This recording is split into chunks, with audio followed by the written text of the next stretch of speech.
Welcome to part 7 of our series of the mystery of the Father and the Son. I was talking about the word Yushar, right, which is Yashar, and it's translated as subjected or subdued, and it doesn't bring out the correct meaning and emanation. It should be when all things will be put by his hand under him. Alright? So there are two spellings to the root words. One is Shat, which we saw. Alright, Shat. And the other one is Shet, that is H7897. H7897, that is Shet. Okay? Did I get it right? Yes. Shet. Alright, Shet means colorful garment. What this means? This is Shet. It's colorful garment.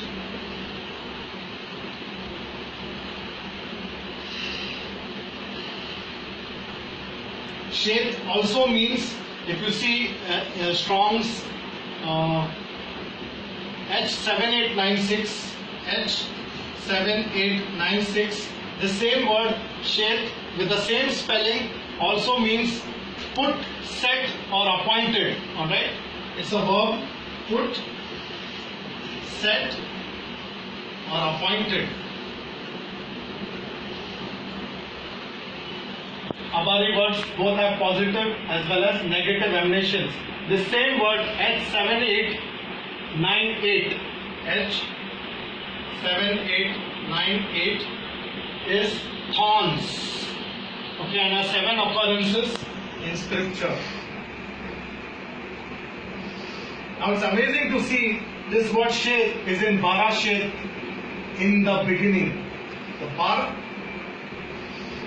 which is the sun. Now see this. Bara Shet, the sun with his colorful garment fills the entire creation. Amazing, right?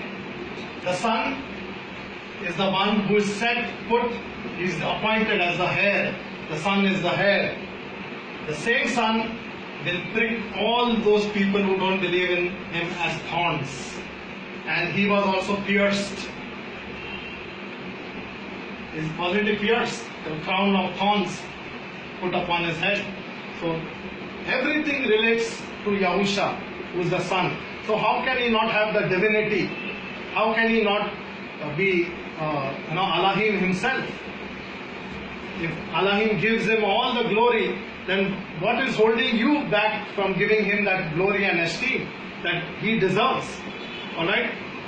So, if you read Yeshayahu chapter 5 verses 6, where Yahuwah says, I shall lay it waste, and it shall not be pruned nor hoed, but briars and thorns, the shade shall come up, and I shall charge the clouds to rain no rain on it. So speaking about his vineyard, Yasharel, Yahuwah speaks of his unfruitfulness, that is Yasharel's unfruitfulness, and the judgment he would bring upon him for his unfruitfulness is the thorns.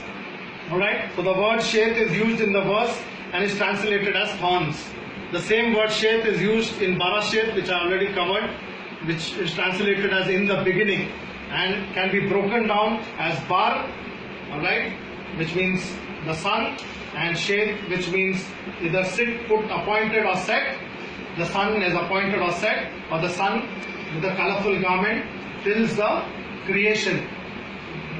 This reminds me of Joseph. Joseph had a robe of many colors, and his brothers were jealous of him, alright, because he told them of their dream that the sun, moon, and the 11 stars made worshipped him. They bowed down and they worshipped him. And even his father, told him, do you think that me, your mother, and your brothers are going to bow down to you? Are you gone out of your mind? But this is what Yahuwah revealed to him, and Yahuwah fulfilled this when in the land of Mitzrayim, alright, when there was a very great famine, alright, he made him, rose Joseph up to be the ruler of the land of Mitzrayim, and all the nations came to buy corn, wheat, from him. And indeed his brothers and his father made obeisance to him, that is, they bowed down to him. So Joseph was the type of Mashiach. And didn't I share that verse in, I think, in Genesis chapter 49, where Yaqub himself blesses Joseph and says that from here is the Aban of Israel, the shepherd, the Aban of Israel, speaking about Yahusha. Alright? And Genesis chapter 1 verses 1 gives us the spiritual picture of the sun as being the summit of all things. Alright, Barashit has also the root word Rush or Rosh in it, which means the head, first, beginning or summit. Alright, summit means the beginning of all things. Okay, so summit is also a peak of a hill. So if you see a hill, suppose this is a mountain or a hill, so the peak, alright, this is called summit. So the sun is the peak of the mountain. Means you cannot go beyond the sun, because in the sun is the fullness of the Father.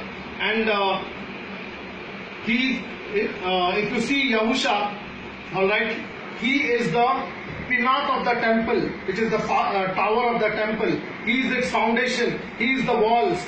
He is in the altar. He is the Kahana Gadul, the high priest. He is the sacrifice himself.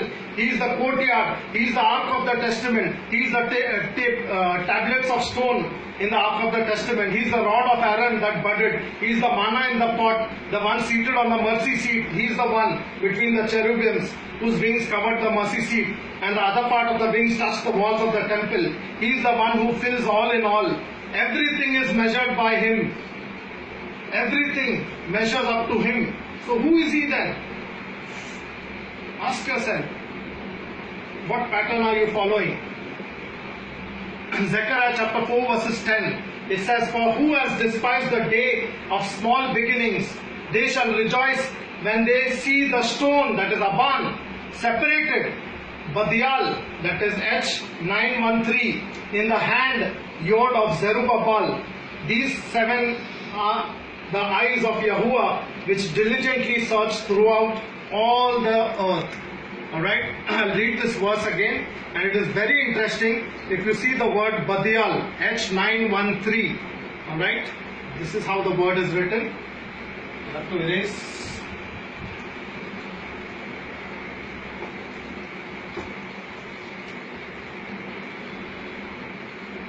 Badial or Badal, right, which means separated. So the word is H913. Let me list it here, H913. Alright, it's the bet. It's either Badal, or it is also written with a yod in between over here. Badial. Right? And Badial, what does it mean? It means separate. Okay? So what does it, Zechariah 4 verses 10 say? For who has despised the day of small beginnings? So the beginning is not small, my dear friend. In the beginning, when it says in the beginning, it talks about eternity. Alright? So who has despised the day of small beginnings? They shall rejoice when they see the Aban, H68, separated, Badal or Badial, H913, in the hand, Yod of Zerubbabel. Now who was Zerubbabel? Alright? And the verse goes on to say, these seven are the eyes of Yahuwah which diligently search throughout all the earth. So Zerubbabel is none other than Yahusha himself, because in the Old Testament, when Yasharel came out of captivity of Babylon, alright? Let's continue in the next part.